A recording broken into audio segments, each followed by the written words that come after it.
Yo, people, welcome back to another YouTube video. You already know what time it is. It's time for another episode of All You Can Eat Chelsea. And I must say, we've got some very tasty items on the menu today. But before we get into all of that, we've got to introduce the casting crew. Miz, how are you doing, brother? Yeah, good, man. Good. It's international break. It's good. At times, it's good to sort of just break things up until the storm comes in very soon. So it's good, man. It's been all right. And Younes, bro, how are you feeling, bro? Like you said, international break, usually boring, but I think we've actually got an entertaining episode. We'll definitely have a very entertaining episode. But I'm good. Yeah, send me the storm, man. This is boring. This is dead. I want a hurricane. Give me a typhoon. No, you know what? It is what it is. It's the last one, I think, up until March. So use this time wisely. There's no football. Relax. Take it a bit easy. And then when all hell breaks loose, all hell will break loose for multiple months. Yeah. I mean, literally, it's only the first week in, and you guys are already saying that you're sick of it. We haven't even got to the weekend. Exactly. We have not even got to weekend yet. And has there been any international matches yet? Like, I feel like starts tonight. Yeah. Fair enough. I'm going to be avoiding that like the plague. Honestly, I'm not even watching a single international game. I'm not interested. I'm moving on. Today's actually come on, man. There's a big game. Latvia, Luxembourg, and all them lot, man. Got to watch it. I think England's playing Albania. Yeah. Who? Yeah. No, I'm actually serious. Who? Albania, that's not the worst one out of the two fixtures. England. Yeah. Okay. The other fixture is worse. I might actually try and catch a little bit of that if Broja's playing, which I think he should off the bench. And I really want to see how Broja plays against England's backline, which would be interesting to see. I want Broja to score, but England to smash them 5-1. That would be nice. What kind of England support are you? No. 5-1, but Broja scores. That game actually might be decent. Younes, Chelsea versus England. Who are you supporting? Ah, crap. Chelsea, easy. Matisse is like, England? It's got to be Chelsea. It's got to be Who's Chelsea. England? It's got to be Chelsea. It's got to be Chelsea. Younes had to think about that. It's difficult. It's so separate. And I was going to say Matisse would know, but when the Euros were on, he wasn't bothered until the semi-final. Matisse is not English, bro. He's not English. he's an imposter. It's two different feelings.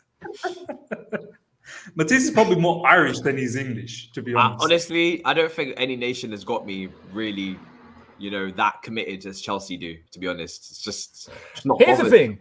With Chelsea, you never get it's coming home.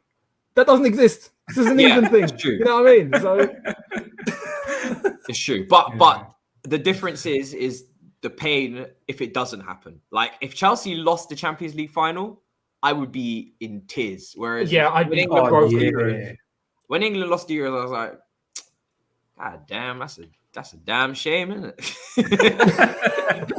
Hey, what's for lunch? Damn shame. God damn. Rescind this guy's passport. Rescind it. Honestly, you can if you want. Just make sure you replace it with something that's decent. I need to be able to get where I need to go. Matisse is the least patriotic, bro. Matisse is now French. We need soldiers. We are calling all youngsters to join the army. Matisse be like, oh, no, bro. Oh, I'm going on Twitch. I'm streaming for 4 hours. Absolutely not. I'm out of here. Goodbye to everybody.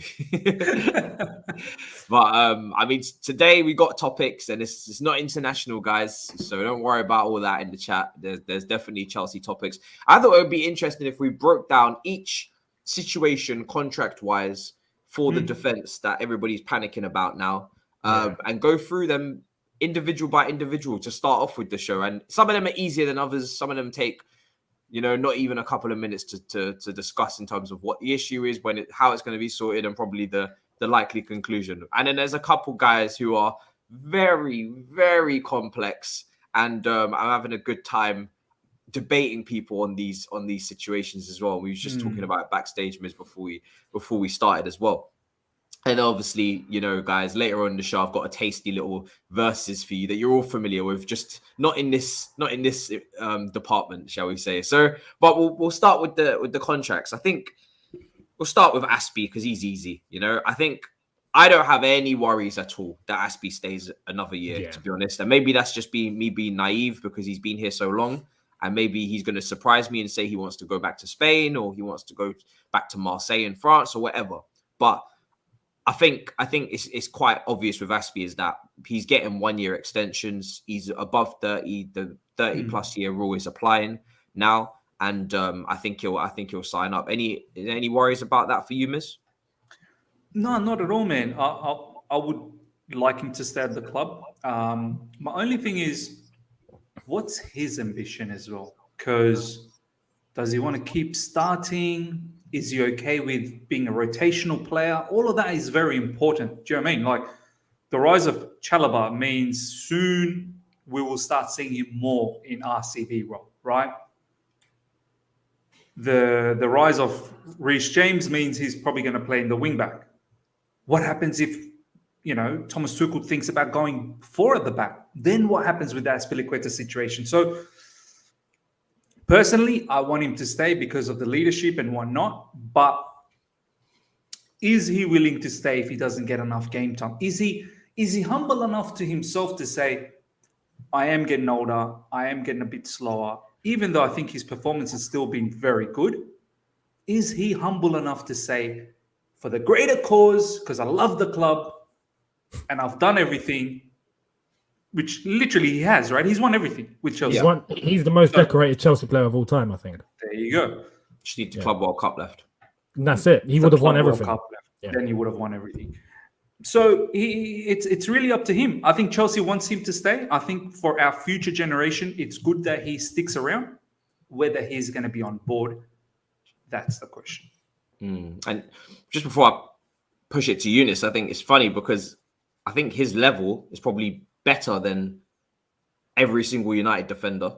You know, like his level that he's performing at right now is really, really high. So he could start. Southampton defense is better. We have a higher level than United's defense. But Harry Maguire, I don't know. He's a bit of a fraud, man, honestly. So Slabbered. Yeah. So when we say Azpi's level, like Azpi could start for, you know, nearly every club in Europe, just bar a couple, bar the very, very top tier clubs. Like he is a very, very, very reliable, solid, consistent defender. So I mean, Younes, do you think he'll have ambitions to start games somewhere else, or do you think because he does seem quite modest to me? Like he held Reece's hand quite nicely in the transition there.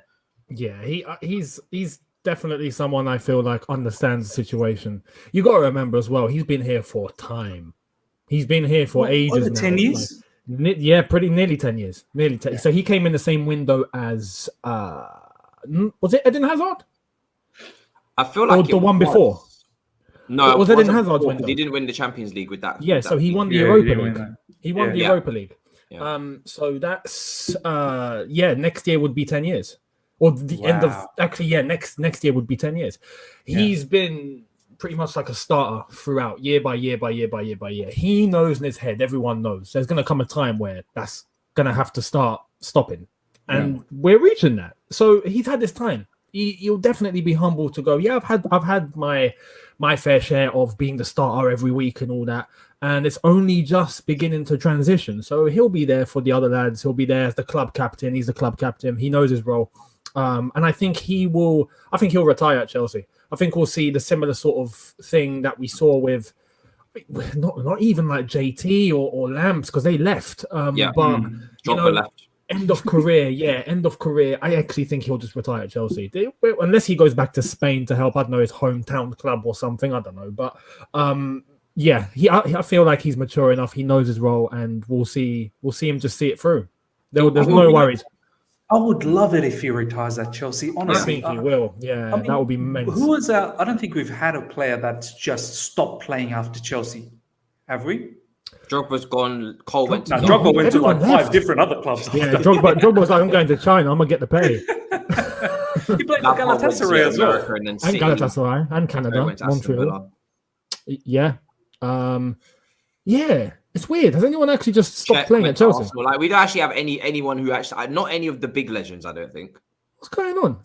That's not JT normal. could have. He just carried on for unnecessary. For no reason. Yeah, absolutely unnecessary. No, but you know what? I think there might have been a little plan in JT's head there. Like, as soon as I finish playing, I've got a door into coaching straight away, right there, and he did, to be honest. So He's kind of killing it now that what he's doing in Twitter.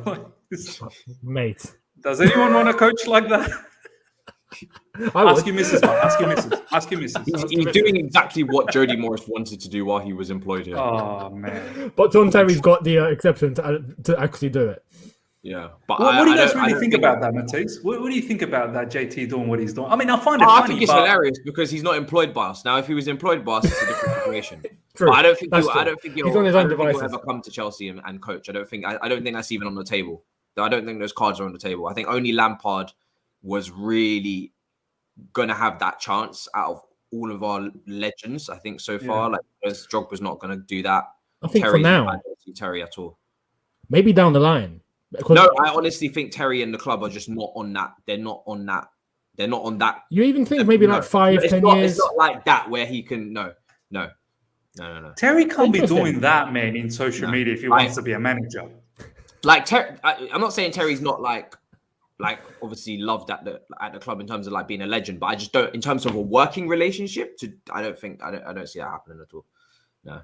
I think there's been way too much drama with Terry in the past. Remember, Lampard, there's very little. He's quite a well-behaved individual. Terry, that's a very good point. Terry, loads of issues. Too many issues. That's way too many issues. Instead, from a PR standpoint, no. You know, teammates, misses. Yeah. The racial issue. Yeah, no. He's a legend for us. Let's keep it at that. Especially when you need to remember, Chelsea are trying to clean up their act or trying to clean up the club's image in terms of racial issues, discrimination, homophobia, all that kind of stuff.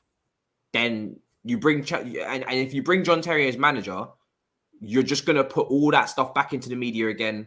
The Ferdinands, everything's just gonna just fuel up again. I'm telling you, it will. Because it'll be in a high-profile job, and they'll bring it up. The media will bring it up in the press and whatnot. What happened previously? Yeah. Oh, what does this mean, Chelsea? They don't want to have to clear that and have to confront that. So it's just simply not going to happen, in my opinion.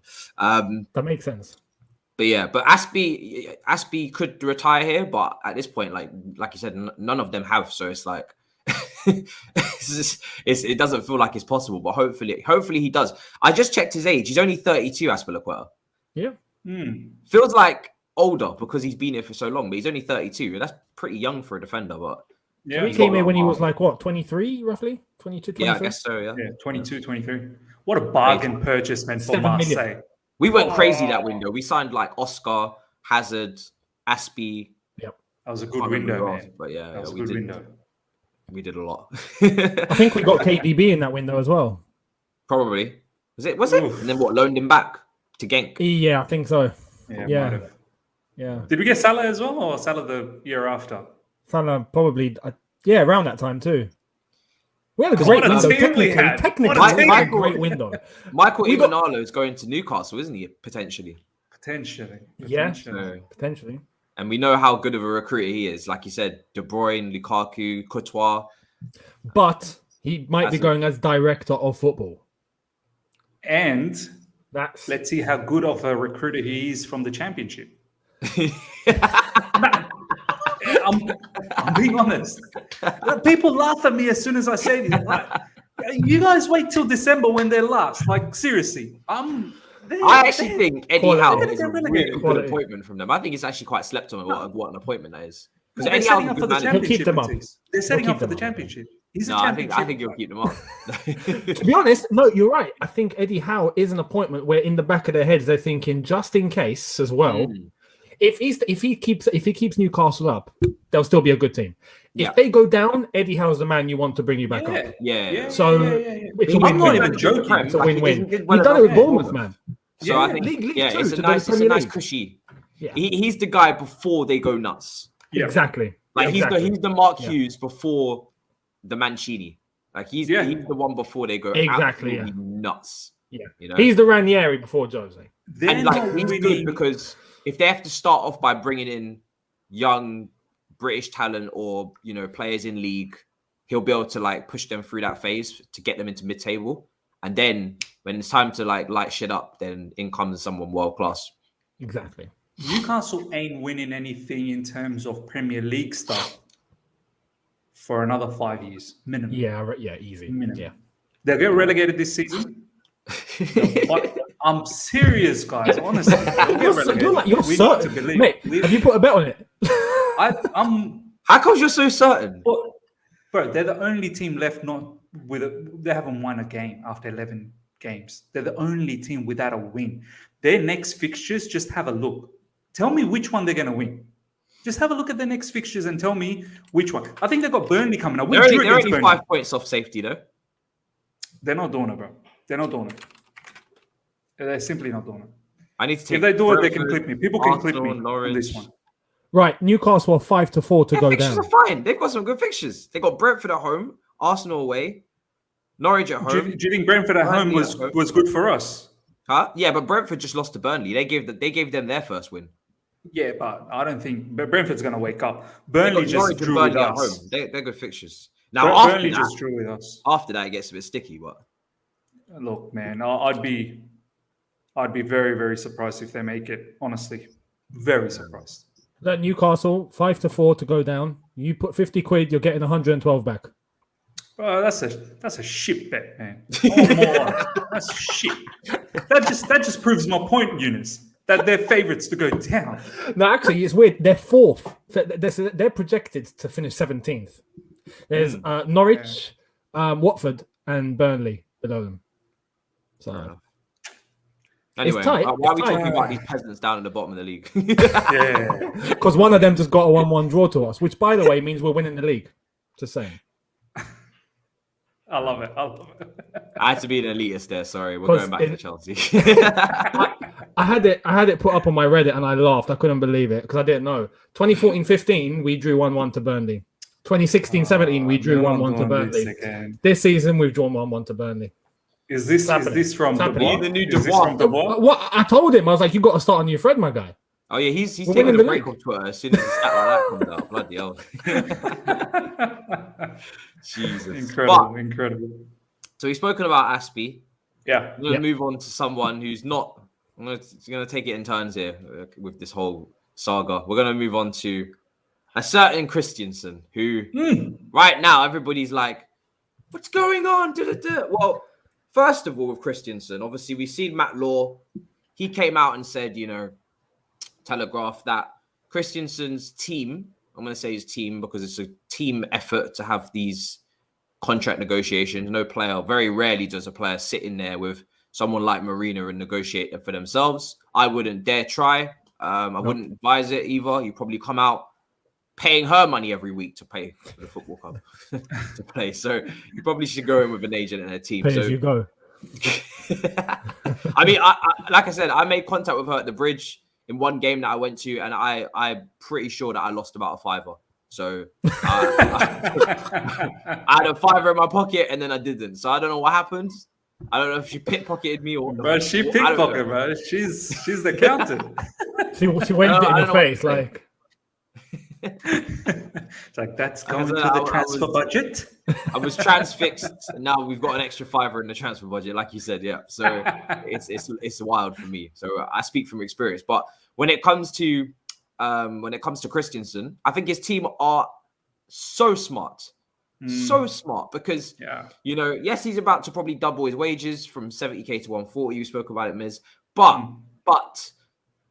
Is he going to be worth more than 140 in 5 years' time? Probably, if he carries on playing like this. If he hits 30 years old and he's playing at, a world-class, unbeatable level, then he's probably going to be saying, yeah, I should be getting more than 140. But then at 30, being 25 now on a 5-year deal, he's at a week of negotiate. He's in the same position as Rudiger.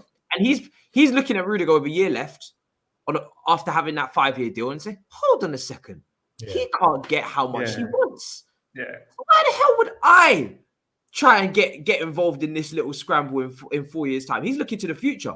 And I think if people did the mathematics, they would realize this is just normal, actually. This is exactly what you should be doing if you're Christensen's team. We as fans don't like it. We want him wrapped up. We don't mind if he's homeless on £2 an hour, you know. just get it signed up, 5-year deal, stop wasting our time, go out and play football, shut up. But from a business perspective from Christensen, this is very, very intelligent. Rudiger is currently trying to get what he wants, maybe the 200 mark. I don't know. It's all reports and whatnot. He can't get it. Why? He's 29. A lot of people will say, myself included, he's only been world-class for about 10 months out of maybe the 4 years he's been here.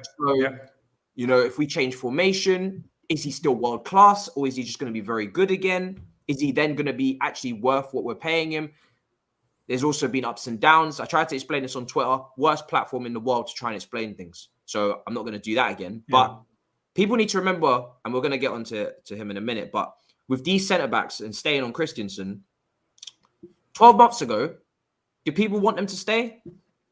Were we okay with them leaving? A lot of people were. I'm not saying everyone, but a lot of people were okay with them leaving. And that's because of performance, that's because of potential or other targets, etc. So the board were probably in a similar mind under Lampard. So how can we then come in hindsight and say, why are these contracts not signed? Oh, what's going on? Why is Christensen and Rudiger not signed up? Who are we, Arsenal? Letting them run down to a year left? No, it's because last year we didn't even want them, most of us. Yeah. I'm saying 75% of this fan base, if you had told them Christensen and Rudiger are leaving, I don't care. Zuma's the best centre-back. I don't care. Now suddenly it's a problem. Because what? Because they've improved. With improvement comes change of mind, comes now their negotiation power and position is completely changed and gone to the other side of the spectrum. If we had signed them up a couple like this time last year, both of them would have been signed up by now probably and on way less money. But we're not in that situation anymore. So you have to play the cards that you're dealt. I mean, Miz, how do you see this whole Christensen situation? Because a lot of people are very unhappy with the Chelsea board. Bro, people need to think a lot deeper. They really do. We said this off air that majority of the fans, and this is no disrespect to the fans, obviously, but the truth is majority of the fans are just casual fans. They hear a news, they react to it, they move on.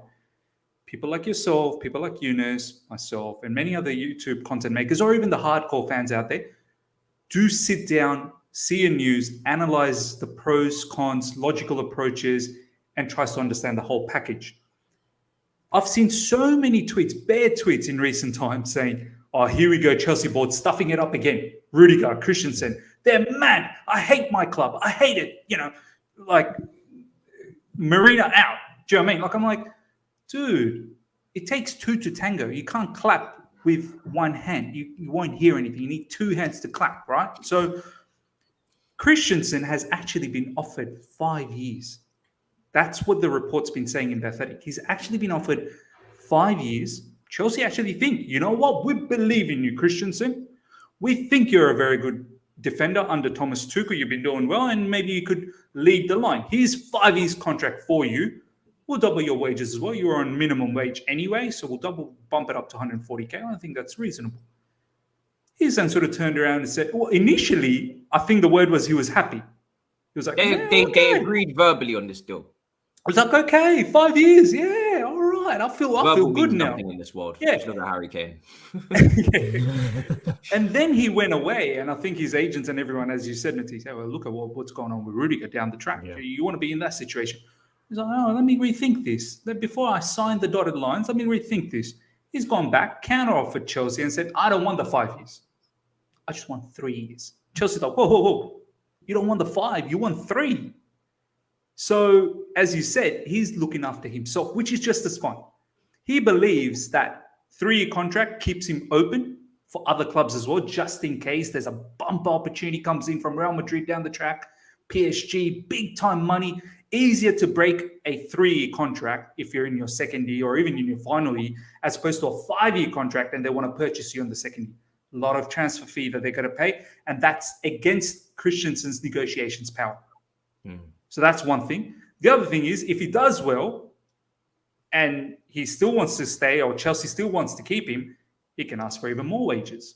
So he can go from 140 to perhaps going to 200. Do you know what I mean? So he's looking after himself. What I want our fan base to understand, it cannot be driven by one person. It's got to be a negotiation. It's got to come to a middle ground. You can't just be hammering Chelsea for not doing, Christensen, what do you want? Let us bend over backwards and just do us. Just do it. No, it doesn't work like that. It doesn't work like that. So Rudiger is doing the same thing at the moment. I think the last I saw from a few of the journalists, he got about 140, 50, which is not right. I don't think that's about the right money that he should be getting. But he's asking for somewhere in excess of 200K. Why don't you come to a middle ground to about, 180, let's say, on a 3-year contract? Because Rudiger's probably wanting 200 something plus on a 5-year contract.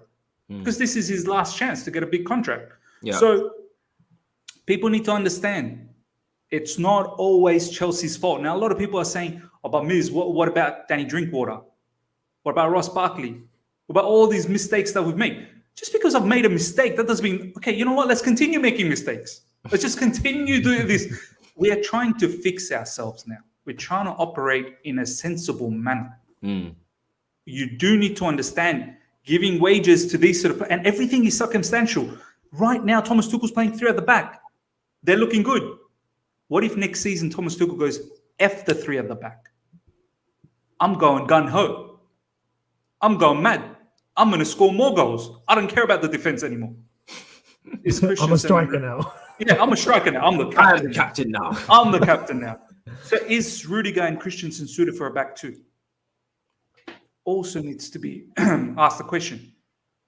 And the fact that you said as well, Matisse, they've been good for the past 10 months. Is this going to be for 5 more years?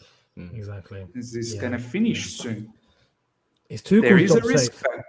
There's a risk factor, right? Yeah. So I want them to stay. My bottom line, I want them to stay. But if they go, see ya. Because these players need to understand, you're having your best time of your career right now. Just have a look at what Hazard did. Hazard, yes. Look at what Hazard did. You think the grass is greener on the other side. Speak those facts. It very rarely is at Chelsea. I feel like most players that, unless they leave very young and they got a lot of potential, like Mohamed Salah or Kevin De Bruyne, most players that leave Chelsea when they're older, they haven't gone on to pastures new. They haven't improved what we've done here. This is a club that most players come out at the end of their career and say, should have stayed there longer or loved it there. Yeah. Brilliant. This is a club that revives trophy cabinets. Fernando Torres wasn't picking up too much. He came here in some of the worst form of his career and still bagged trophies. Nemanja Matic leaves for Manchester United. Awful ever since.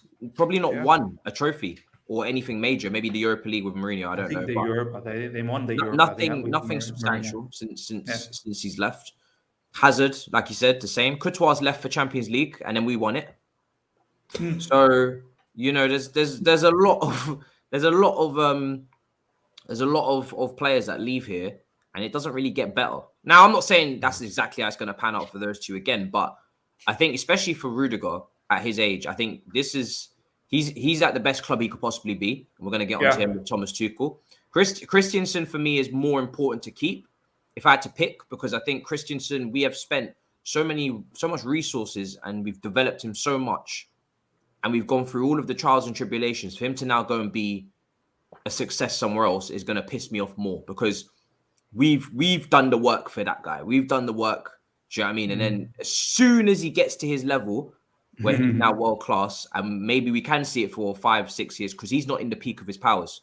He's still a young defender. He's 25. Yeah. So there's less risk in terms of drop off from him. And then next thing you know, he's somewhere else. I mean, Younes, what do you make of the Christensen situation? You're right, man. I mean, the one point you guys just made in relation about how the grass isn't always green on the other side, you're completely right. At Chelsea, unlike other clubs, when we're in a so-called crisis, right, we still end up reaching a final, winning a trophy. That's just the way it is. Conte's last season was a crisis, pretty much. We won the FA Cup. Sarri's season, we weren't even that good. We won the Europa League. Last season, we started off shockingly 10th. We end up champions of Europe. This is just how we function. This is what we do. So You're right. At Chelsea, it's a different level. But with Christensen, you raise a good point, Miz, about how that uncertainty that comes with it. Because if it's a 5-year deal, for example, he wants 3. I can understand that. The truth of the matter is, right now Rudiger and Christensen are playing phenomenal, and Rudiger, as I've said, best centre back in world football on form right now. Yes, easy. But this is Chelsea, and I understand from a player's perspective, and this is something, to be honest, I didn't think about up until when you just mentioned it today. Is they're playing well under Thomas Tuchel in this system that we're using right now. And they're thriving. When we were playing under Lampard, those two were names that all of us have criticised, and all of us were happy if they'd left the club, as Matisse said. Now, if Tuchel, how long does he stay? This is the truth. As much as we love Tuchel, right, and as much as we want him now to stay for like 15 years, if a 15-year contract came on the table, I'd be like, yes, now, please. Because 3 defeats in a row, and Tuchel's position will be under question. Exactly. And I mean, look, it happened to the best, right? And even Jose flipping out, and the way that went down, that was horrific. So no one's safe. That went down like in a ball of flames, mate. We all couldn't believe what we were witnessing. It was, is this real? I feel like I'm living a nightmare. This can't be true.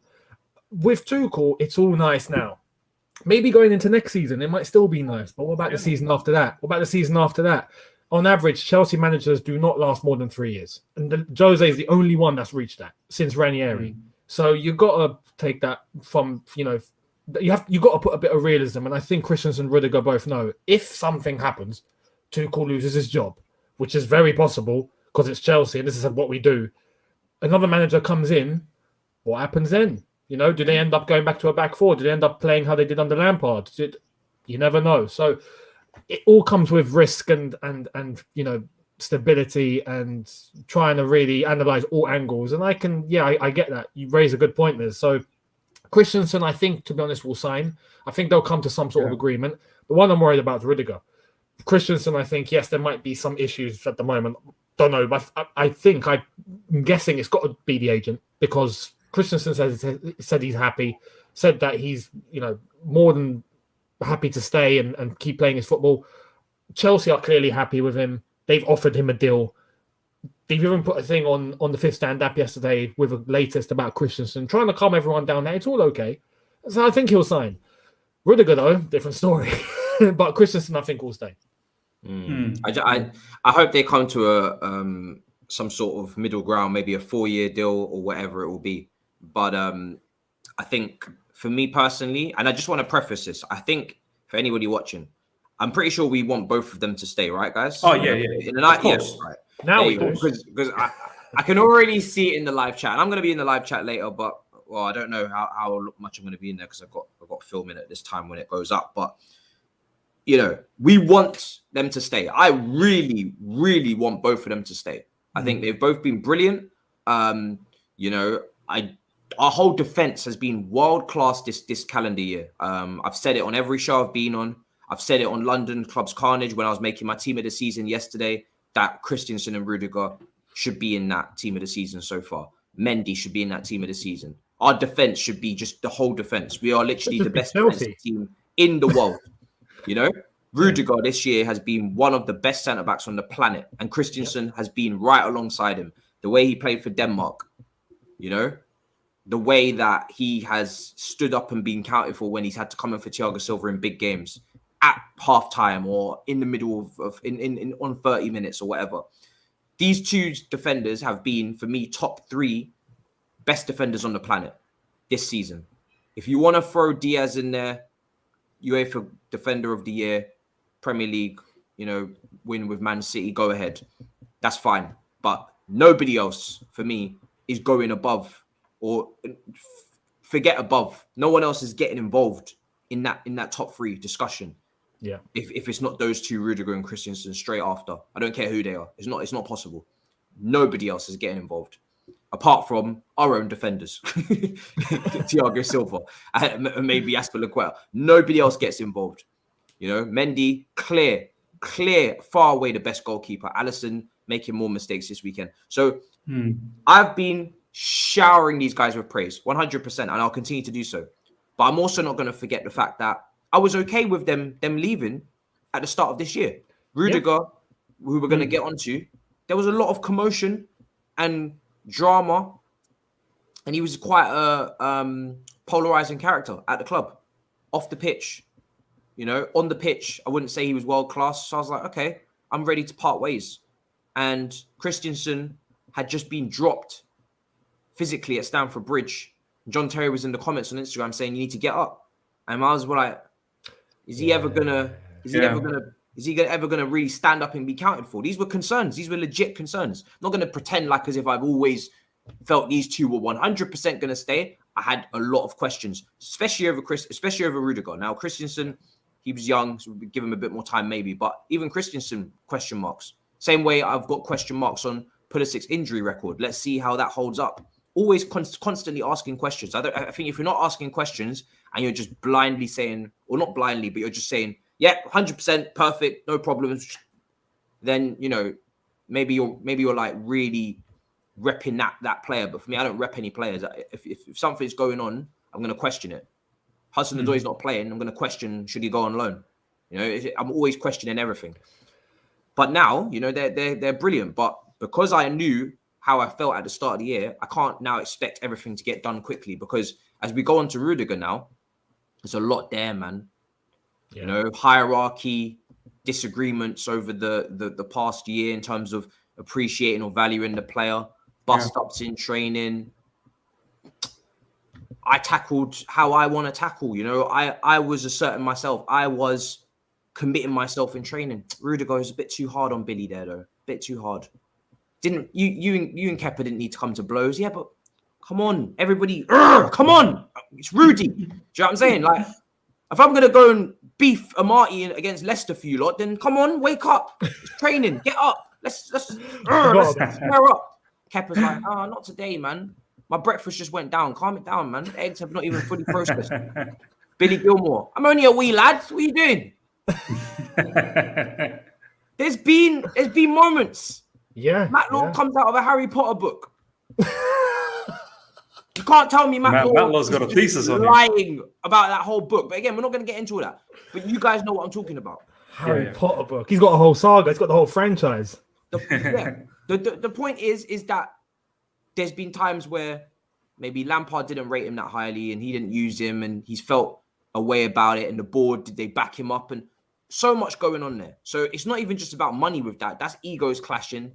That's people coming to the table and saying, listen, look what happened back there. That wasn't even too long ago. Going forward, we want some reassurances and et cetera, et cetera. We want to feel like this is home and et cetera. So there's so much going on there with Rudiger that I said it on socials yesterday. I've made peace if he goes. Christensen, I'm gonna be a lot more upset because I feel like we've nurtured him, looked after him, fed him, clothed him, housed him. Do you know what I'm saying? And then he's just gonna piss off and go and be a millionaire, leave us here. Come on now.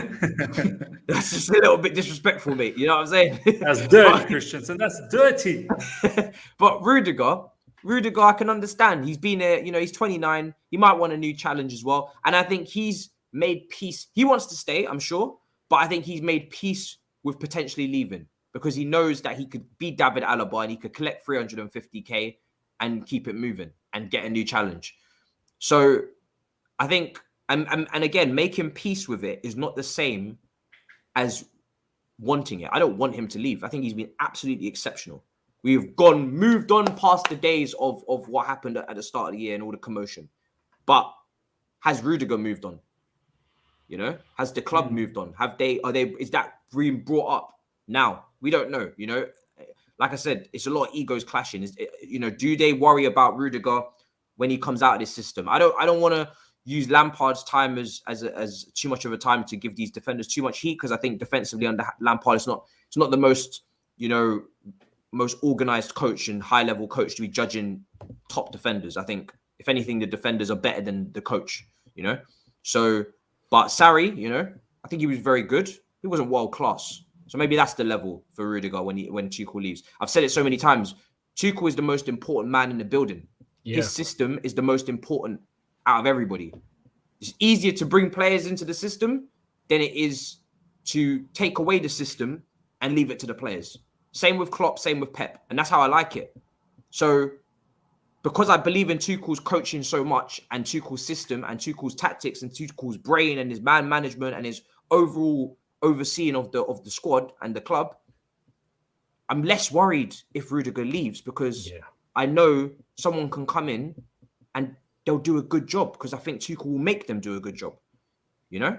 If this was a shit manager, I'd be crying right now. I'd be saying, Rudiger, no, you have to stay because, you know, it's like when we had VS Boas or we had Scolari and Terry was leading. Like, those, they were carrying, you know, even Di Matteo, they was carrying the manager. They were carrying the manager. They were taking the manager with them.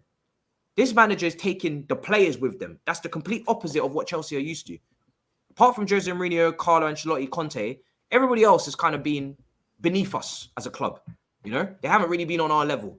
Even Avram Grant basically stuck to Mourinho's tactics and they just carried everything on. You know, AVB was like a child. Honestly, he was literally a child. He was so young. You know, he could have been someone's brother, not anybody's dad. You know, He actually was. Yeah. Scolari, I don't know what he was on. Crack. And Lampard is also literally just out of retirement. You know, Di Matteo, same. Well, Di Matteo is just like Di Matteo is just so much passion. It's not even funny. So much passion. You know what I'm saying? But the point is that most of these managers have not been Chelsea. A lot of them haven't been Chelsea level, and it's been some people will say toxic, but experienced group of players, the hierarchy carrying them. That's not the situation anymore. This is quite a young team, bar for you, and the manager is taking players to new levels. So I want Rudiger to stay. I want to emphasize that before the chat absolutely blow me to smithereens. I want both of them to stay. But Tuchel, if he can make Malong Sarr come in and keep a clean sheet against Brentford, I know you guys are going to go fucking ballistic in that comments. Malong Sarr again. There we go. If he can do it with Malong Sarr, context, who could not start at Porto last season, then he would have been fine with Tomori, who's second at AC Milan. And he would have been fine with Gerhi, who's now blitzing it with Palace and has only been dribbled past once in the Premier League this season. And if that was Van Dijk, you would all be wanking over it. But no one's talking about it because it's Mark Gerhi and we've only got a matching fee clause and he's not exactly owned. Levi Colwill, who's having just as good a season as Tomori did in Derby, he could easily come into the squad like Tomori did and do well. He's made Trev into flawless individual, and we didn't even know who Trev was. we just knew him as the younger brother of Nathaniel. Yep. Yeah. Some didn't even know that. We thought he was the Killian Hazard. Not even Thorgan. Not even Thorgan, no. It's probably harsh. You know. He was the Thorgan, but He was the I Thorgan. wanted to be dramatic. I mean, so Miz, how do you feel about the Rudiger situation? Are you worried, or has my monologue changed everything? I'm going to throw an analogy, and I'm hoping you guys understand my theory behind it. Back in school, do you guys remember, like high school, you know, year 11, year 12, I'm talking about the big boy school, right? Exams would come. Yep. There are certain students that studied all year and they're prepared for the exams. And then there are certain students that only study 3-4 days before that because, oh man, I better hurry up now. Do you know what I mean? I was at times that particular student that studied 3-4 days before the exam. And you know what happened to me, right? Exam day would come in. I don't know about you guys and your papers. We used to have multiple choice, short answers, You had multiple long choice. responses. Okay, fair. Multiple choice, short answers, long responses. Because I studied for 3-4 days, I blitzed the multiple choice. Well, yeah, I remember this is fresh. Came to the middle part, small questions, small answers. Okay, I know some of them. Came to the long response, I had nothing. So I didn't study. I didn't study before. And I look at the Rudiger situation in this sense, and I'm talking about the flip side. I'll talk about the good things. Rudiger wasn't really world-class at Chelsea, let's be honest. Was not world-class at Chelsea from the get-go. He was good under Sarri, he was good under Conte, and so on and so forth. But he became world-class under Tuchel right when he was just about to finish his contract. Yeah. So was that in his eye that, contract's coming to an end, much like the exam coming up. I better start studying. I better start performing. And he's blitzing the multiple choice. He's absolutely blitzing it. He's killing the multiple choice. It's so good. He's ripping it apart. And we're thinking, oh my days, it's 20 out of 20 in multiple choice. God. This lad's going to go first. He's going to kill it. Then comes the short answers. This is fucking brilliant. Then comes the long response. Wow. That's where you see players like Thiago Silva. They've studied all along. They've been studying since they were in kindergarten for that exam in year 12. That's what these brothers are playing and playing and playing and playing. When they come to long response, they close their eyes and they're writing down. They're that good. They know the answers before they even see the question.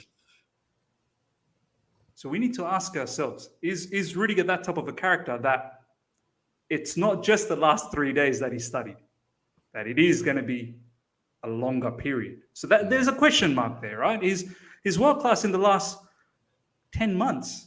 So that's a bit of negativity. Okay.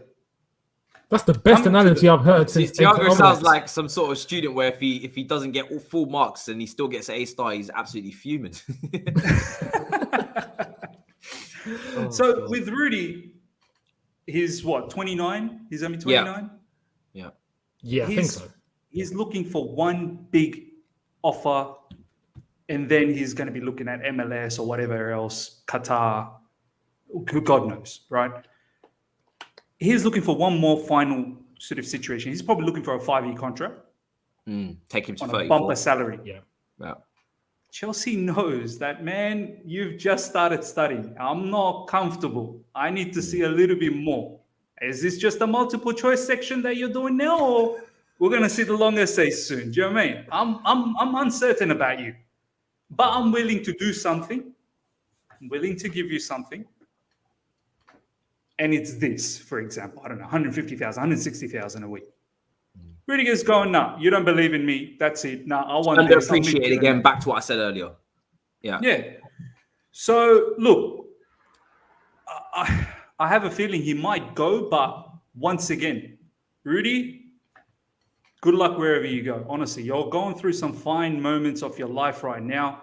How much money do you really need as a footballer? You seem like a smart individual that can manage his finances. You don't seem like a gambler. You know, you don't seem like you blow your money elsewhere. 150, 60, 70, let's say. That should be more than enough per week to run your lifestyle, my man. A lot of people will disagree now. They'll say he's worth minimum 200 with what he's been doing. Okay. How about this? And why don't you keep yourself motivated? If Chelsea gives you a shorter contract or whatever, lesser money, why don't you just keep yourself, show them that you're going to be doing the long essays, that you're going to be killing it. And then when the next contract comes along, that you do get more contract extension. Why don't you look at it that way, Rudiger? Do you want to know why he won't? Because his team in his ear, and this is where the whole team aspect comes in, it's not just the player, his team will say, why would you accept that? Why would you accept 160, 170, 180? Baba Rahman's on 100. Drinkwater's on 120. Callum Hudson-Odoi's on 120. Yeah. What are you doing? You're going to take what? 40, 50, 60K more than them? You should be earning double what they're earning. Because you're here every single game, week in, week out, performing at a world-class level right now. And by the way, if you don't get what you earn, what you deserve here, I can get you more at Real Madrid. Real Madrid are about to probably get Pogba. You want to be a part of that? Erling Haaland, Mbappe. You want to go? Why not? They just built the new stadium. It's not the same car park you went to last time. I can get you 350 over there. You see what David Alaba's earning over there? Is David Alaba a European champion when he went over there? No. I can get you 350 over there. That's the problem, because in January, pre-contracts are going to come up and those offers will be on the table. We all have tables, right? If someone said to you, Miz, you've got a contract for 160, 170 at Chelsea, and take away the fact that you love Chelsea, where you have been abused by the fans racially at points. You've had up and down, not really valued or rated by Lampard, out the team. Board were considering selling you, etc., etc. Matt Law write a whole thesis and his ass is still in the press conferences pissing you off and you have to look him in the eye every single week whenever you go for press duty. Brother supports Aston Villa anyway. What the fuck is he doing here? I'm sick of this shit. He's not even talking about Steven Gerrard. He's busy talking about our players. Right?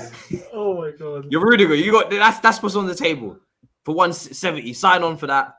And by the way, if I ever drop in form again, there's a little bit of abuse as well at the bottom of the contract. Small print. do you know what? Look, I've definitely I've never been in that sort of money spectrum wise, but I've actually been in that situation where I got a better offer for leaving, because the current workplace that I work for, I've actually come back to them. I left them a couple of years ago, and I went away for 13 months because I got a really good offer elsewhere. And do you know what happened? The grass isn't always greener. But Rudiger, but humans have to find out themselves. It was hell. And I picked up the phone 13 months later of enduring hell. I was getting good money, but I never saw my family. I was working late, working weekends. Yeah, the money was great, but I never spent any. My wife did. And I picked up the phone and I said to the guys, I want to come back. And I took a pay cut to come back. Do you know what I mean? Like a substantial pay cut, but it gave me the peace in my mind. So Rudy needs to say to himself, sure, take the money. What's the guarantee that wherever you go, Real Madrid, PSG, Bayern Munich, that you are going to be a success, that their fans are going to appreciate you? And are you that type of a player that, okay, you lock up a 5-year contract and you don't do well, are you happy to be the next Danny Drinkwater for Bayern Munich? You're happy to collect their paycheck? Are you that type of a character? Are you that type of a character? But if it's a yes, then go ahead, mate. Go and be that. Go and be that. But what I will combat that with is that no player at this level got to the position they're in by self-doubt. These are players that for their whole lives have been building up to this moment. They are the best players in their class at school. They're the best players in their academies when they came through. They've always been the best. And now they're playing for one of the best clubs in the world after winning the Champions League. Rudiger's not sitting there thinking, I don't know if I can do this, you know. I don't know if I can go to Real Madrid or Bayern Munich. I don't think I've got the minerals. He's not thinking that. I think Rudy should be thinking that. He's thinking because everybody thinks this. If you don't pay Thomas Tuchel fixed him. I think Thomas Tuchel fixed him. A lot of these, I don't know. Yeah. There's been a lot of people in my life I've seen, they've been great under a particular teacher. As soon as that teacher goes... I had this accountant, in school. There you go. They listen. And she wasn't there anymore, and I was like, fuck. It's happened to me as well with Matisse. In uni, I had a brilliant lecturer who was helping me out with everything. I was killing it. As soon as that lecturer finished off, someone else came in, I started flunking again. I'm going, what has changed? It's all the same. It's just the person. But a lot has changed. So all of that has to be taken into consideration. I mean, Younes, what about you? You've got two sides here. You know what? I feel like I want to bring some substance, but everything's been covered. Like, I don't know what to say. You know what's mad? The one highlight of that segment, where I felt like I was ringside at Tyson Fury versus Wilder's fight. You know, like you got the best seat in the house, you got the judges next to you. You're the one that can see everything compared to everyone else. That is exactly how I felt. And I hear analogies like Miz gave, talking about flipping essays and multiple choice answers. And that's the best analogy I've heard since eggs and omelets with Jose. You know, you'll have class 1, class 2, class 3. You should be a manager. I'd love to see a press conference with Miz talking about essays. I can just imagine. What do I say? You carry on. You know Masia as a manager. You know that meme, Younes? This is the guy that just slaps down the 50p. How much is that? £1? 50p, whatever it was. I can't remember what it was, but maybe you remember. And he just leaves the shop. I know. That's Rudiger's contract. How much do you want? £1. Fuck off.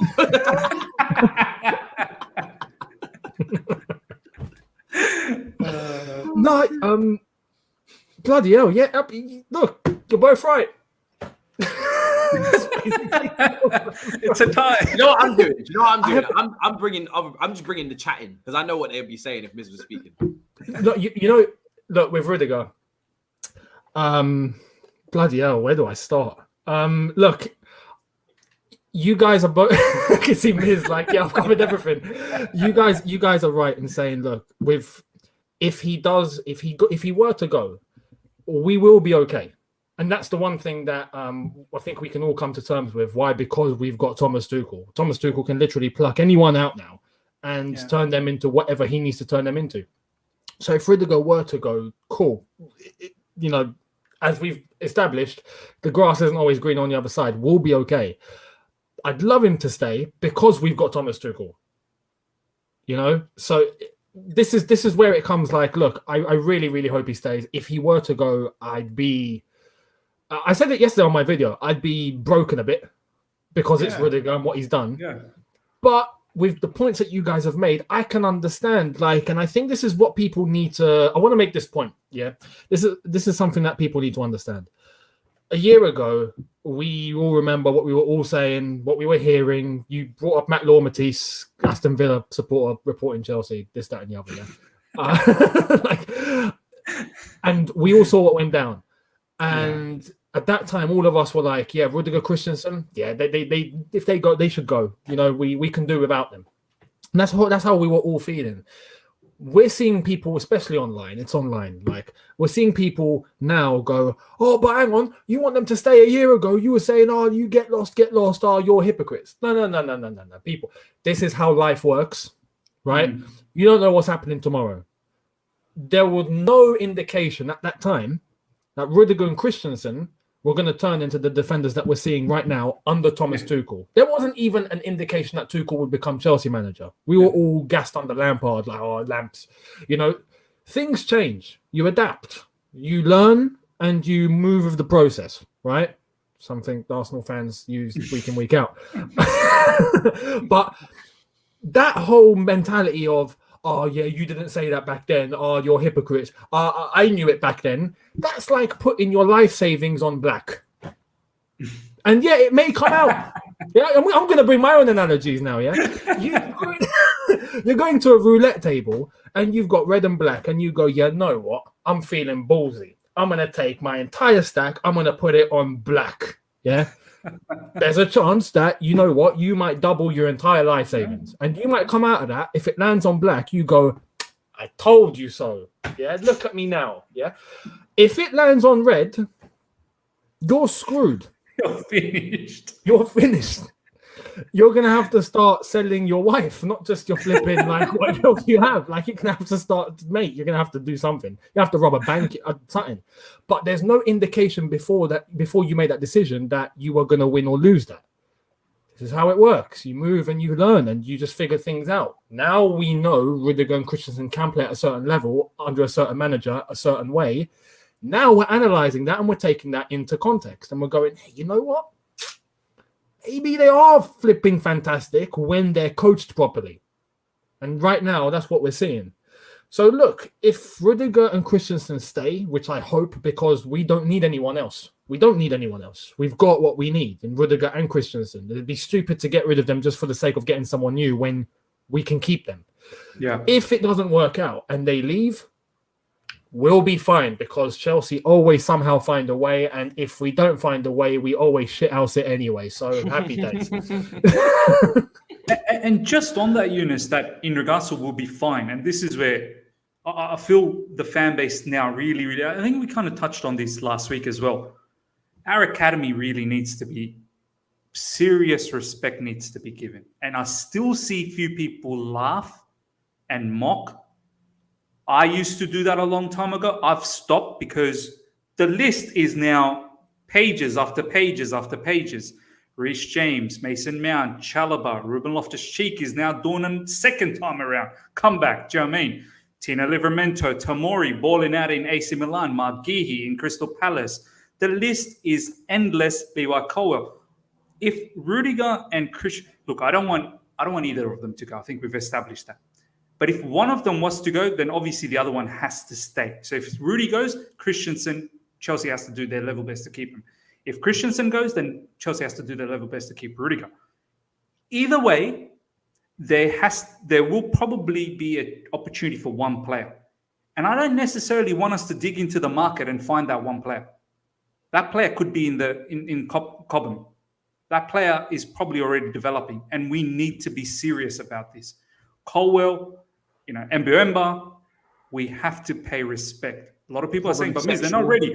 Yeah, like they're not ready. You can't be throwing them into pressurized situation. We're going to be going for titles after titles. Oh, my man, what's your situation with Chalobah? Hasn't Chalobah just done that? Isn't Chalobah part of the title chase at the moment? Isn't Chalobah part of the setup in the Champions League? It wasn't Chalobah the one that pretty much won us the Super Cup. If it wasn't for his defending, we were dead in that second half. Villarreal was all over us like a rash. So these youngsters, you think they're not capable. They are more than capable than we actually think. Yeah. And I think that's been proven with Tomori going to AC Milan, and they literally treat him like God over there. God. Yeah. Mark he displays their captain, Matisse. Yeah, immediately. Romagnoli. Yeah. Romagnoli.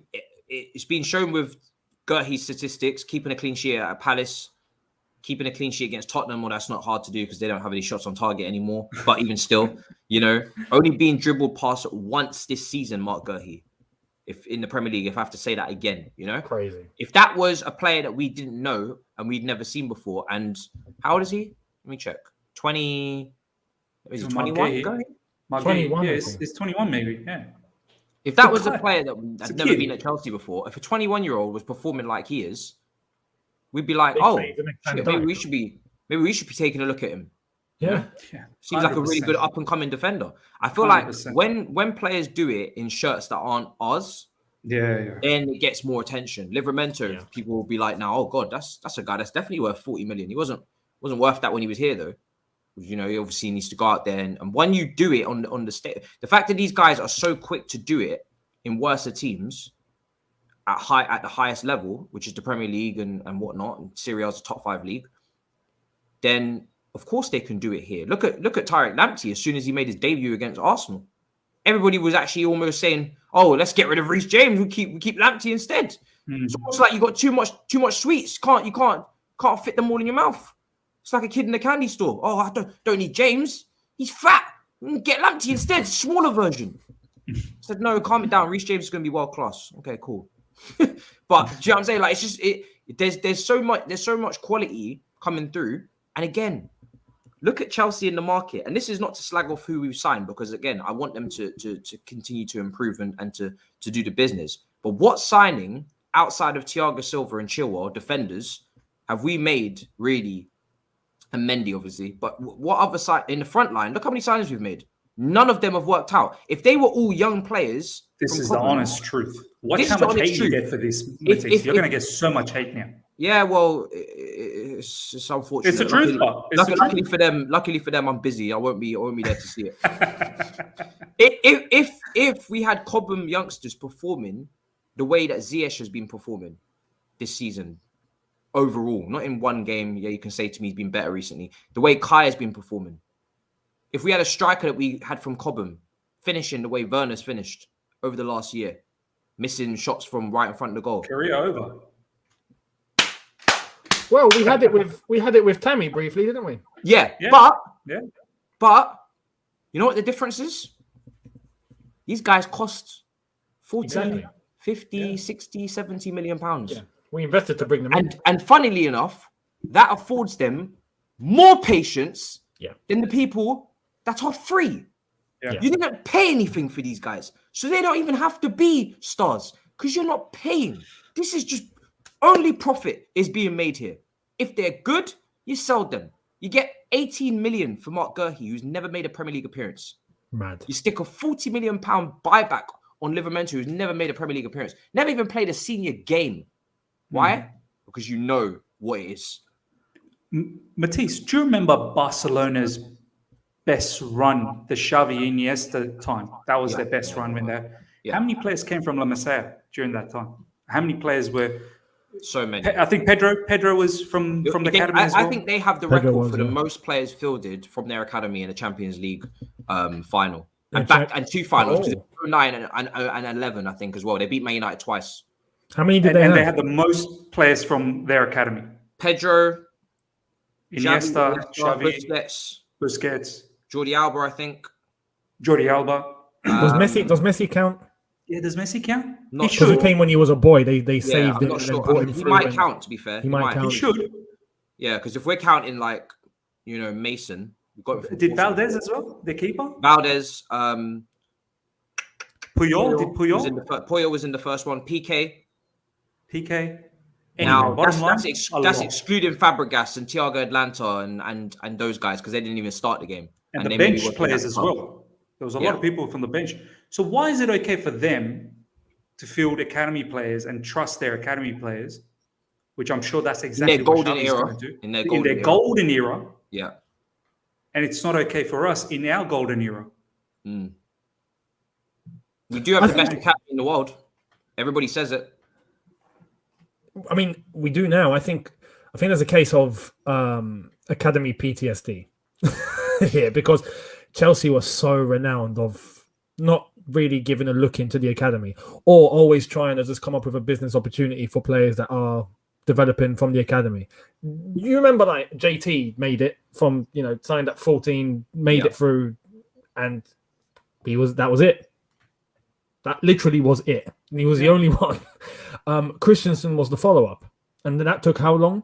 So we weren't a club that were doing that. And up until, you could say, even though time to time we'd pluck out and give a go 20 minutes to someone like a McCracken, if you remember. And then he ended up going anyway. But you give like little bits of minutes here and there in a League Cup game, and that was it. That was it. That was it. And now, from when we had Lampard, we had the transfer ban. To be honest, that transfer ban could have been the best thing to happen to us in terms of the entire ethos of the club. Because if it wasn't for that, I don't think we would have dipped into the academy. Or maybe we'd pluck out one or two, but they wouldn't get the opportunities. Mm-hmm. Now they are. Or under Lampard, they managed to do that, came into the first team. And look at them now, coached properly, developing into, need I say, world-class players, which they will be eventually at the highest level. Yeah. And we get to look at the rest and players that we've sold who haven't even featured for big money, and there's still more players coming through. It's like we've got the belt going again now. We've got it, we've managed to oil it up, fix it, whatnot, and now it's going at 100 miles an hour. And that's not stopping. The talent is still at Cobham, and it's coming out one by one. And we've got to pay attention, because if it's worked for all of those lads, like Mason, like Reece, and like the ones who have come and gone, like Tammy and Tomori and all of them lot, Chalobah now coming through, Billy Gilmore, Gallagher. It's endless. It's endless. And now we're talking about Colwell. We're talking about other people. I mean, it's not going to stop. And I feel like maybe in about... Is his name Musiala? Musiala. Yeah, Musiala. Yeah. I never say his name. In about, I want to say 3 to 5 years, we could be close to a near all academy lineup. We could, because the talent will be there. And it just depends if they're coached properly. And right now with Thomas Tuchel, we do have that. We have them being coached properly. So this is great for us. And we could be on the dawn of a golden era when you think about it, just like how Barca were, just how like Ajax were decades ago. It could be our turn. It could be. And we can't ignore it anymore. Fans look at Ajax, look at Barcelona, like, wow, so many academy players. That's fantastic. Look at the football they play. That's beautiful. As soon as Chelsea does that, these are not every academy player is going to make it. Do you know what? Like, we shouldn't have that. Why? It's what Younes has just said. In 3-4 years' time, if we have in a Champions League final the most academy players, that is a proud moment for Chelsea. For the club, yeah. And if we were to win it, that would be a big statement. Yeah. Imagine us. Here's another analogy, right? We grow old. Now, I've got a kid, but let's say all of us eventually have kids. And, your kid is about to make it to your local club and make it big.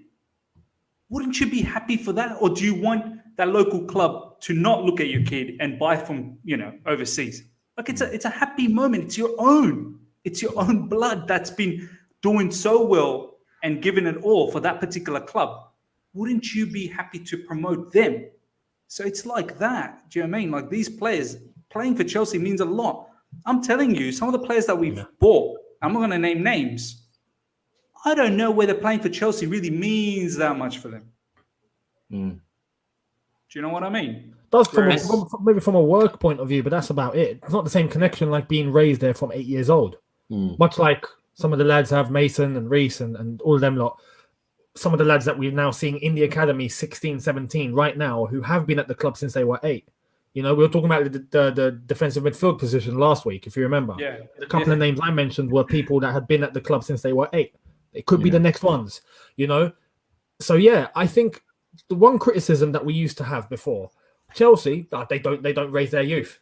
Don't raise their youth. You don't have any kids from the academy. You don't know how to run a club. Now we're doing it. It's like, but no, they're not good enough. No, we got to buy. This is the thing, like, though. no, get out. No, you know. And I understand you got to keep the standard high, but yeah, 100%. You got to look at the academy now. You've got to look at the academy. For me, we have to be winning trophies, of course. We have to. Yeah. And we have to remember, for me as well, how much do I defend Jorginho and Kova and Thiago Silva and Fabregas comes in and he's crying when he leaves the pitch. So I'm not saying don't buy any more players. Of course not. No. So many players that we've bought that really do 100% get it. They're world-class players. They're playing at a world-class level, and they've contributed to our success. 100%. And we need to continue to do that. And the best way to continue to buy top players is to not spend on shit players. And the best way to not spend on shit players or to overpay on average players is to have players that are free coming through in those positions that you were going to buy average players or you were going to buy squad players. That's my main point here, is that this actually helps us be better because it allows us to buy Lukaku. Do you know what I'm saying? It allows us to buy Chilwell, who ends up becoming worth the money because we have Reece James on the other side. So we didn't have to get 2 fullbacks, we only had to get 1. So it allows you to buy some of the best in a couple positions or in half the positions because you've got academy players that are doing really well in the other half. So I'm not expecting 11 academy players in the starting 11. I don't even think I even really want that because I would ask questions about balance of the team in terms of experience, etc. Yeah. You know, Thiago Silva has been immense for Christensen. That's a perfect example of balance. Yeah. But what I do ask is that we take advantage of what we have because we may not get this again. Everything in football goes in cycles. Look at Barcelona now; they're shit. Barcelona right now are absolutely awful. Don't expect this academy to continue to produce at this level continuously for the next 10 years because it's not going to happen. Yeah, could be Newcastle. Right now, we are in a very, very special period. And you can see it with the players that have gone and either been sold this summer or they're still here on loan, like Gallagher, or they're still in the squad now. Like you just named, you know, Masia, you know, Hudson-Odoi, Loftus-Cheek is a lot older, but he's obviously with us now as well. Christensen's a lot older, but he's with us now. Mason Mount, Reece James, Livramento, Tariq Lamptey, Gurhi, Colwell, Tomori, Gallagher, Abraham, Gallagher, if I haven't mentioned him. Like that crop of players that I'm talking about, and there's a couple more, you know, you can say, you know, maybe Webster's coming through, and there's a couple, you know, there's a couple good ones coming through. Who's the Ian Harry Martson. Bale? Ian Martson, ladies and gentlemen. Coventry. Yeah, there's another one that maybe killing it. Yeah, I would love him to come in and be secondary left wing back if possible. 100%. That's a crop. That's like a really, really talented crop. And like I said, it's not possible for all of them to make it at the same time because youth block youth. And I've said this on previous shows, you know. Lewis Bate leaves because Gilmore's here. How am I going to compete? Livramento leaves because Reece James is here. How am I going to compete? But if you do have a spot like left side centre back where, okay, someone's going and you have some potential, all I'm saying is don't turn your nose up at it. Yeah. Which is what a lot of people do. I'm not saying, you know, Colwell's going to start. He probably won't. He might go on loan to another Premier League club. Maybe he'll just be a backup to whoever starts. I don't know. Yeah. But respect Trev, what he's done, learn from it, and use it. Do you know what I'm saying? And my whole thing is when I'm debating people is not even to even go fully against them on this issue because it's new to a lot of people with the young players. It's new to me. It's new to a lot of us because we're not used to this. We're used to buying everything and just whatever we want, we buy it. Just like we're not used to Tuchel being the most important man in the building. We're used to hierarchies from the players. The manager gets dethroned. We keep it moving. We're a lot at Chelsea that's happening right now is not what we're used to. So we have to learn about it as we go along. But for me personally, don't turn your nose up at the academy anymore. That's something I've learned very quickly, because I promise you, you are going to feel seriously more pain if you see Tino Livramento in a Manchester United shirt in a wing-back system. In 2-3 years, you're going to feel pain.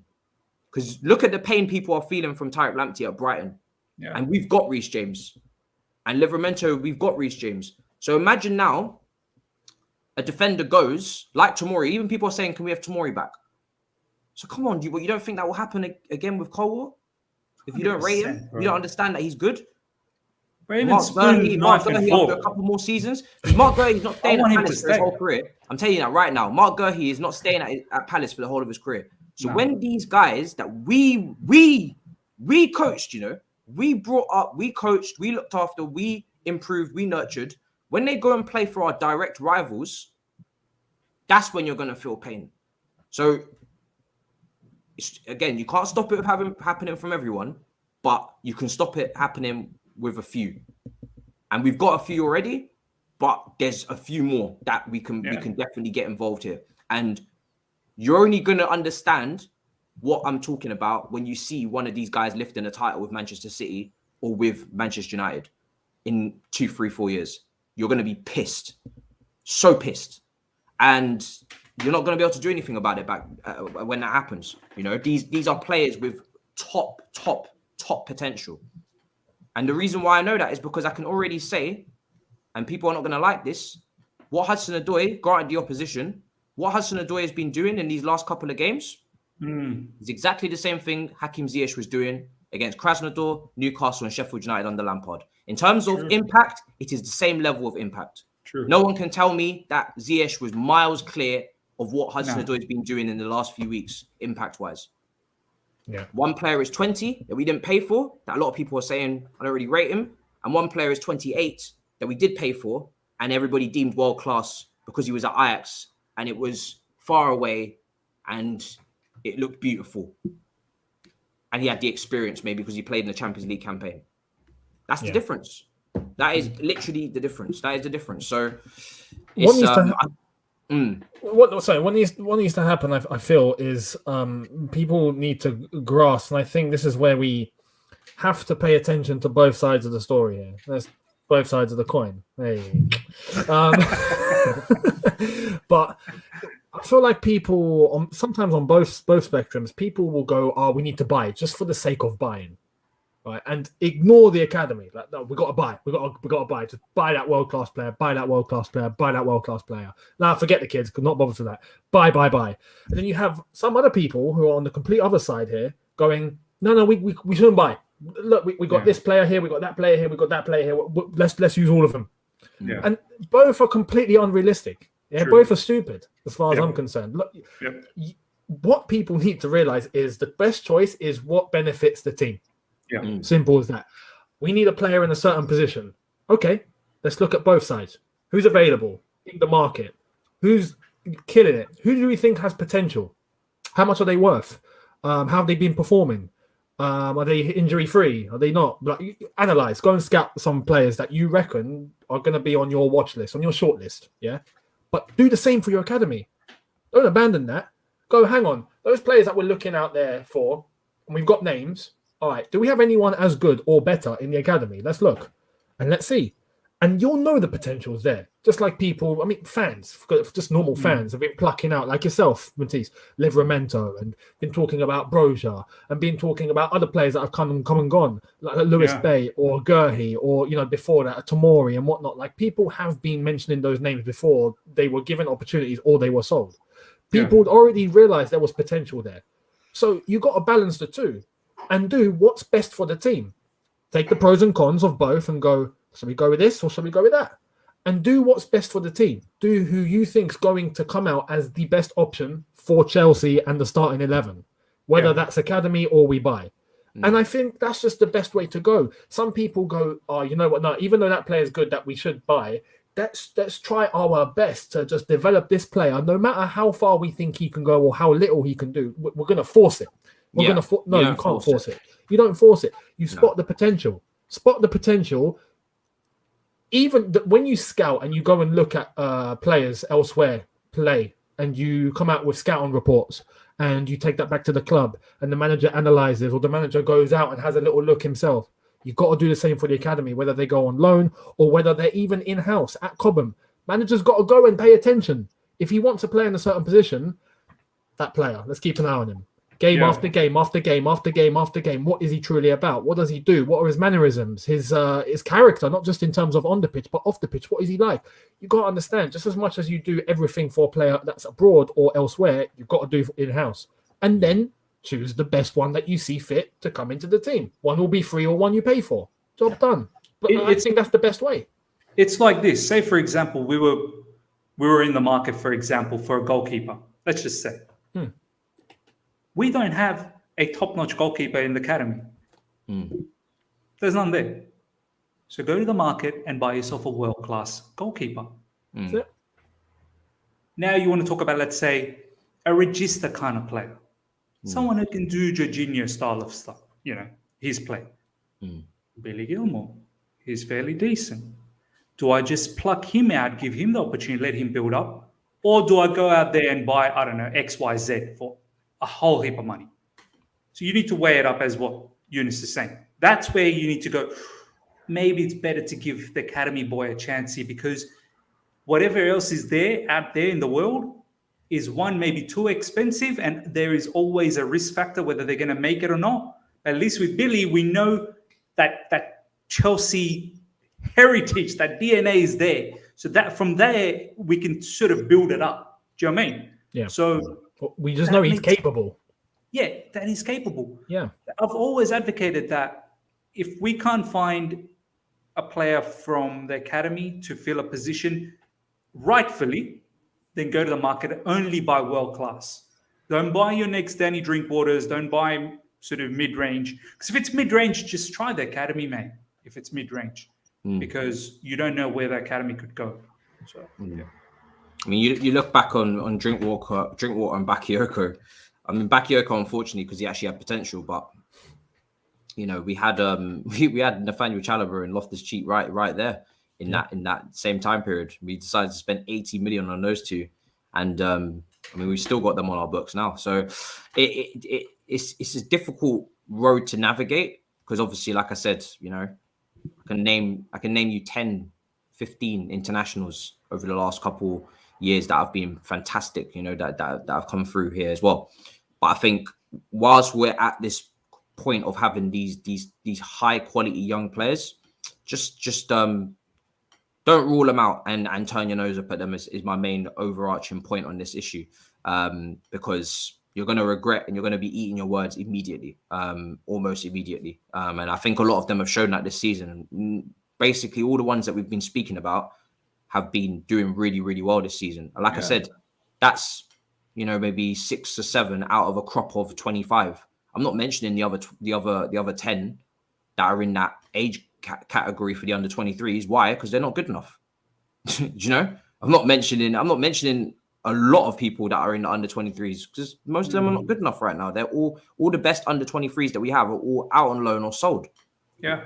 So there's maybe a couple in that squad that a few people are talking about, and that's about it. Maybe Vale, Webster, maybe a couple more, and the rest of them aren't. The rest of them probably aren't going to make it. So it's we always have to keep the standards very high, but we always need to recognize when there's players that have been built for that standard, because they've been here, readying themselves for this level. They haven't been readying themselves for any other level. They've been readying themselves for this level. The last defender to talk about, I guess, is Thiago Silva, and this guy is just aging like fine wine, man. He's just so good, people, And for me personally, he has to stay another year, because I think with all I think Rudiger will probably go. I hope he doesn't, but it sounds like he will. We need to give Thiago Silva that John Terry year under Conte, where he might not even play, much games, and Christensen definitely can play his role now. Again, that's the balance between, you know, someone young as a defender and an old one. He's passing over his teachings and whatnot. You know, he's guided him maybe behind the scenes, Thiago Silva, and now he's turned Christensen into for me, it's no coincidence that Christensen, halfway through the season, obviously Lampard goes and we get a better defensive structure, but also he's had half a season with Thiago Silva, and now the second half, he's blitzing it, and now the following year he's blitzing it. Like, Thiago Silva's probably had a massive impact on him. Even if they're not best buds, just training together, the impact must have been ridiculous to come in and play his position and his role. And I think Tuchel's handled it brilliantly. And I want Thiago Silva to have the same impact on Trev. I want Thiago Silva to have the same impact on anyone that we purchase, that we think is good enough to purchase at centre back to replace Rudiger, or any young centre back coming through, you know, who's gonna play that role. If we bring back someone, you know, young or whatever. So I think Thiago Silva for me needs to get that extra year. I don't know, maybe he wants to go to Brazil. He's going to be 37 next year, September. He's going to be damn, it's mad. But he's not making any mistakes. He literally, West Brom are not in this division anymore. He's fit as well, man.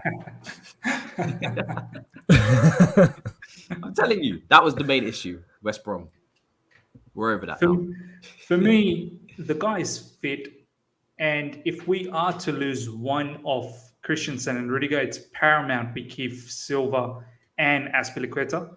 So that, as you said, Matisse, whoever comes in, whether it's from the academy, whether it's from outside, that he can guide us. So, this is how you look at it as a holistic picture. And this spiritual. Go on. Exactly. This is why Chelsea fan base, don't just go mad when you see Matt Law breaking, Rudiger most likely to leave, Christensen contract breaking up. Think about the broader spectrum. Is Silva staying? Is Azpilicueta staying? Okay, that's a start. All right, let's try and keep one of them. Let's not lose both of them. Would it be that bad if one was to go? Maybe not. Let's look what's available in the market. No one. Who's available in the academy? Okay, Colwell, bring him in. We've got Silva. Silva, take him under your guidance. Your new student. Brand spanking new. Teach him your traits. Teach him how to write a long essay. Silva gets out his notepad. Years of experience written down. Chapter 1, Levi Colwell. Defending, the art of defending. So look, it's not the end of the world, man. I'm actually excited, to be honest. I'm excited what happens next. Do you know what I mean? So, there's also a chance we could buy, but to be honest, Koundé, I think, could be possible still. Yeah. That still be possible. So we got to pay that attention if one of them were to go. But yeah, Silva will stay, surely. I think Silva's the sort of guy that will go, Thomas, do you still need me around? Yeah, okay, all right, fine. I'll sign the 1 year deal. Go on then. I don't think that's Bella loves it here as well. And he's on cheap wages as well, right? I'm not sure. I think so. Bella loves he's not on something massive, yeah. She absolutely, his wife absolutely loves it here. Their family seem really settled. Yeah. And that's also really important as well. Yeah. Jules Koundé is a player that I would be like, cool, because he's shown what he can do at the top level. He's been around for a few years. He's very young as well, high potential. Like you said, Miz, either buy world class potential, or look to the academy. I think that those are the three, categories or departments in terms of signing players. Don't buy anyone average. Koundé is certainly not that. He's one of the best young defenders in the world. So if he comes in, cool. If he comes in to replace Rudiger, I think for me, Trev is more likely to move to the left, because I know Trev. I keep saying this. Trev can play on the left. Trev will step in the back three last season at Lorient. He's very versatile as a player. He's played DM as well. So Trev could move to the left to replace Rudiger. Yep. He's been flawless so far. If he continues the rest of the season flawless at 22, he's the same age as Reece and Mason Mount. Why would you not have him starting? Why not? Yep. Why not? Koundé could come in at right side centre back. Yep. Christensen stays in the middle. Reece James can go right wing back. We'll be all right.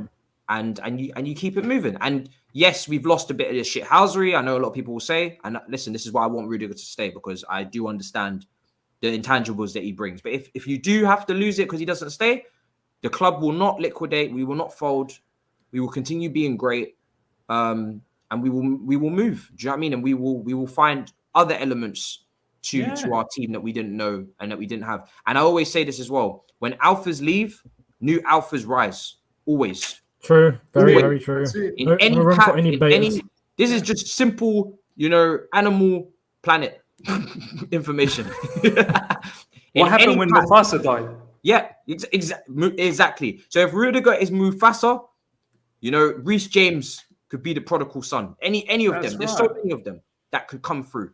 So when someone of that level of shithousery leaves, someone always steps up to the plate. And maybe it won't happen instantly, but again, a lot of these guys are young. They have to grow into it. Do you know what I mean? But as they get older, they could potentially be those guys. So yeah, man, I'm not stressed. Like I said, I think out of the two, I'd say Christensen because he's younger and he's got a lot longer to go. But also Rudiger's just coming. Maybe we could say Rudiger's just entered his prime at 29 as a centre back, and maybe the next 2, 3 years, 4 years, he's going to be world class. Maybe that's also the case. So that's why I would like him to stay as well. But if it doesn't happen, like I said, people, we just have to keep it moving, and we have to understand that there's layers to this. It's not Chelsea board, just hurry up and pay them and whatever, and then we keep it moving. There's obviously a lot of factors at play. These are very intelligent people running one of the best run clubs right now in the world. And I only need to point to Barcelona and their financial difficulties. And I know that won't happen to us because we have Roman, but Roman won't own this club forever. And I don't know who he's passing it on to, but it's just always wise, especially if you're a young Chelsea fan, to want to see Chelsea run well. And that doesn't mean we don't splash, but just don't get used to Roman all the time bailing us out, or Roman splashing 300 million like he did in 04-05. Because football's changing, policies could come in to limit spending, or whatever. Anything could happen. A club being run well and still winning is always the best blend. It's never something that's not sustainable, like splashing 500. Look at PSG. I only have to point to PSG. Built a super team. Still haven't won the Champions League. But you think PSG is going to be like PSG forever? People think PSG is just going to be on top forever. Wait till that Qatari owner or whoever their owner is goes, I've had enough. I mean, just look at the fact that they didn't win Ligue 1 last year out when Lille did. Lille. Yeah. Lille, what became champion? Man United and Arsenal have outspent us in the last 5 years. Yeah, look at where they are, and they haven't won shit. So it just goes to show spending is not always. It's not just you don't just spend. It's not FIFA. You don't just spend. You spend correctly. You got to spend correctly, and sometimes you need to know when not to spend. Manchester City, they didn't buy Harry Maguire. They didn't buy Fred. They didn't buy Alexis Sanchez. If they didn't kick, a lot of people then would, why are you not buying these players? Kicking up a storm. They didn't buy these players. I feel like they did a dirty on Man United, Matisse. Yeah, all the players that you mentioned ended up going there. Yeah, of course, of course. Cristiano Ronaldo as well. All those players ended up going to Manchester United. Man City said, "Hold on, I'm not gonna buy some of these guys. We're gonna go down a different route, and we're gonna buy some unknown quantities or some other guys that are not as well known. Some of Chelsea's best signings have been signings that have not been obvious. Mendy, Azpilicueta, Drogba, Ivanovic. So again, it's not all about splashing. It's not always about splashing. It's not always about promoting the youth. Again, like some players are not good enough, like we said, but some are. And you just have to be balanced about it and not throw your toys out the pram and stay calm, people, because whatever happens, we won't liquidate. That is one thing I will promise. We've been there and done that sort of thing. That's long gone. That's long gone. And one thing I do want to say. This is part of my growth as a content creator. I used to, go crazy and shit when things were, and now I tend to calm it down. And when I do feel like I'm going to go crazy, I just delay what I'm about to do. So, for instance, I was pissed off that we didn't beat Burnley. So you didn't see the review. I wanted to make the review, but I was like, let me delay it and actually calm down and actually see what's going on. And I just moved on with my life, unfortunately. But next time, you'll get the review. Miz, let them know where to find you. It's been this has been a long episode for the Premier gang. So you're welcome. Yeah. Now, Younes, you were going to say something. I think you were going to say one last thing or something like that. Just before. Thank you. Yes. No, just to round up, right? If Rudiger does go, then we got to show Chalobah how to go on one of those mad runs, because I'll miss that. Like, I want to see him take it from like Mendy to the edge of the D and have a shot. But you know what, Younes? Chalobah has taken long range shot and scored so far. So already, he's got it in him. He's got it in him. He'd be the perfect man. Yeah, I'd miss that if Rudiger left. So that and grabbing up people and the shithousery. Those are the two things I'll be missing. We must remain always. I hope that if he leaves, which looks like probable, that we win the Premier League for him. I think that'd be a mad way to leave, on a high. He'll tick everything off, and he can leave the Chelsea fan base as a hero. Just before his contract runs out, he might go, actually, you know what, Marina, yo, bring the contract. You know what? These sort of things has happened before, right? Like with other clubs where players' contract has run out, and then they ended up getting another year or whatever, new contract extension and whatnot.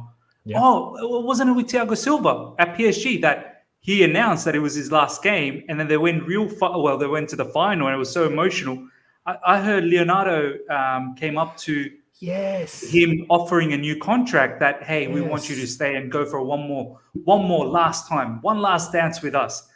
And Thiago Silva said, "Now my last dance is at Chelsea." Yeah. That's where it is at. So these things can happen. So now, but yeah, ladies and gentlemen, I hope you guys have enjoyed this. And you can catch me on the other side of the coin. And just a whole heap of videos. There hasn't been too many streams in the last few days, so I'll probably come back again once football kicks in again. Just look out, hit the bell notification. I don't even know if the bell notification really works. Just pop down and check the channel out on a regular basis. I don't even think it works. Just check it out. If you enjoy hearing us and you enjoy hearing me, hop down and check out my videos, man. It's like being in an old shop. I don't even think that even works, but yeah.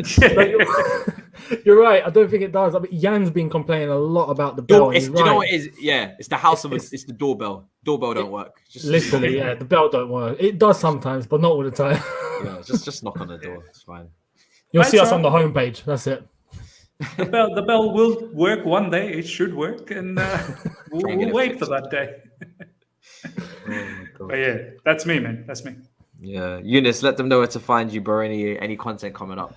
Yeah, same old, man. Younes Talks Football. I've been branching out a little bit, talking about other stories, like just a couple of days ago, the whole Lampard to Norwich, Eddie Howe to Newcastle. You've been doing a lot of non-Chelsea stuff. Yeah, and it's been good. The Reddit is popping as always. Last one was hilarious, but just keeping up to tabs and seeing what's going. Yesterday, I gave my view on the whole Christensen Rudiger thing.